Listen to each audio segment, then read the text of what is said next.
விஜய் அரசியலுக்கு வரும்போது தன் எதிரிகளுடைய பலத்தை கரெக்டாக கண்டுபிடிச்சிட்டாரு. அப்போ இவங்களை எப்படி பலவீனப்படுத்துவதுங்கிற வழியையும் அவர் தெரிஞ்சுக்கிட்டாரு. அதை தான் அவருடைய மாநாட்டில் முதல் அஸ்திரமாக அவர் போடுறாரு. என்னென்னா ஆட்சி அதிகாரத்தில் பங்கு.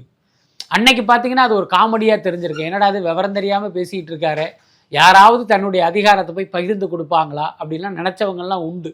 ஆனால் அன்னைக்கு விஜய் போட்ட அந்த அஸ்திரம், அந்த கன்னி வெடி இன்னைக்கு வெடிச்சுக்கிட்டு இருக்கிறத நம்ம பார்க்குறோம். ஏன்னா இப்போ காங்கிரஸ் உட்பட பல கட்சிகள் அதிகாரத்தில் பங்குன்னு ஒரு விஷயத்தை பேச ஆரம்பிச்சிருக்காங்கல்ல.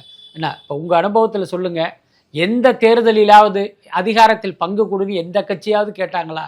அவர்களை பொறுத்த வரைக்கும் நீங்கள் கொடுக்குற சீட்டை கொடுங்க, அப்படியே நோட்டை கொடுங்க, நாங்கள் ஜெயிச்சு ஒரு ஓரமாக சட்டசபையில் கடைசி வரிசையில் உட்கார்றாங்கிற அளவுக்கு தானே அவங்களுடைய மைண்ட் செட் இருந்துச்சு. ஆனால் இன்றைக்கி உனக்கு சமமாக உட்கார்ற அளவுக்கு எனக்கு அதிகாரத்தில் பங்கு கொடுன்னு அவங்க கேட்குறாங்கன்னா யார் கொடுத்த தைரியம், யார் காட்டிய வழி?